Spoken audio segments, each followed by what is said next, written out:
তো আজকের ভিডিওতে থাকছে সৈয়দপুরের ফুচকা এবং সৈয়দপুরে আমরা কী করলাম না করলাম সেগুলো দেখাবো, দেখে যাবেন।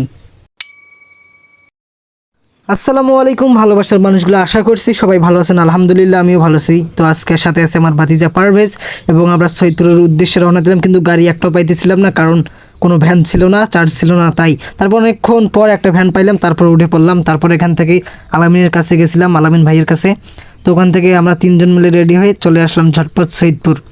তো সৈয়দপুরের রাস্তাটা দেখেন, আপনারা অবশ্যই জানেন, রাস্তাটা দেখেন কত সুন্দর রাস্তা, ভিউটা জাস্ট ওয়াও। যারা যারা গেছেন তারা অবশ্যই তো জানেন যে সৈয়দপুরের রাস্তাটা কত সুন্দর পরিষ্কার এবং কত সুন্দর লাগে দেখতে। আমি দেখতে দেখতে আমার মানে মনটা জুড়ে গেছে, এত সুন্দর।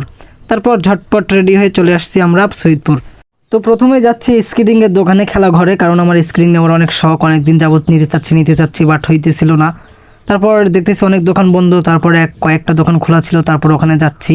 তারপরে এক দোকানে দেখলাম এখানে দাম দর বেশি এবং ভালো দাম, তার জন্য ওই দোকানটা থেকে নিলাম না। তারপর অন্য একটা দোকানে গেলাম, ঢাকা খেলাঘর। তো এখানে ভাইয়ের সাথে অনেক ভালোভাবে কথা বললাম, ভাইয়াটাও অনেক ভালো। তো এখান থেকে লাস্ট পর্যন্ত একটা স্ক্রিন নিয়ে নিলাম, আর আমাকে অনেক খুশি লাগতেছিল, কারণ আমার একটা স্বপ্ন পূরণ হলো। তারপর চলে আসলাম ফুচকা খাইতে। আপনারা অবশ্যই জানেন সৈয়দপুরের ফুচকা, প্লাজার ফুচকা কেমন হয়ে থাকে। যারা যারা খাইছেন অবশ্যই কমেন্ট বক্সে জানাবেন। তো এখানকার ফুচকা যে রেট, কম দামে অনেক ভালো ভালো ফুচকা পাওয়া যায়। তো ফুচকাগুলো খাইতে যাও ওয়াও ওয়াও লাগে। তো দেখেন, শুধু দেখে একবারে জিভায় পানি এসে গেছে। তো আমরা 3 প্লেট অর্ডার করলাম ফুচকা, তিনজন চাচা ভাতিজা মিলে, ভাইরা মিলে সবাই 3 প্লেট ফুচকা খেয়ে নিলাম।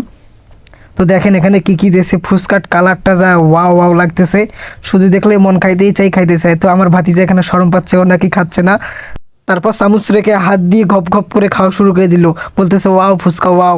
তারপর আমরা রেল লাইন দিয়ে হাঁটাহাঁটি করতেছিলাম, একটু ঘোরাফেরা করতেছিলাম। অনেকদিন পর আসছি সৈয়দপুর, কারণ যাওয়া হয় না এই পাশে। তারপর রেল লাইন দিয়ে যাইতেছে, তো শরবতের দোকানে একটা গেলাম। তো এখান থেকে শরবত খাইলাম, শরবত না লাচ্ছি এগুলো মনে নাই নামটা। তো আমার ভাতিজা খাইতেছে, বলতেছে আমি খাবো না। তারপর জোর করে খাওয়াইলাম, তারপর আমিও খাইলাম। তো অনেক টেস্টি ছিল, অনেক ভালো লাগলো। এখান থেকে আপনার সৈয়দপুরে গেলে এখানে দেখতেই পারবেন, রেল লাইনের সাইডে এই পাশে অনেক ভালো ভালো পাওয়া যায়। তারপর সব কিছু ঘোরাফেরা শেষ হলে আমরা বাড়ির উদ্দেশ্যে রওনা দিলাম। তো আজকের ভিডিওটা এই পর্যন্তই।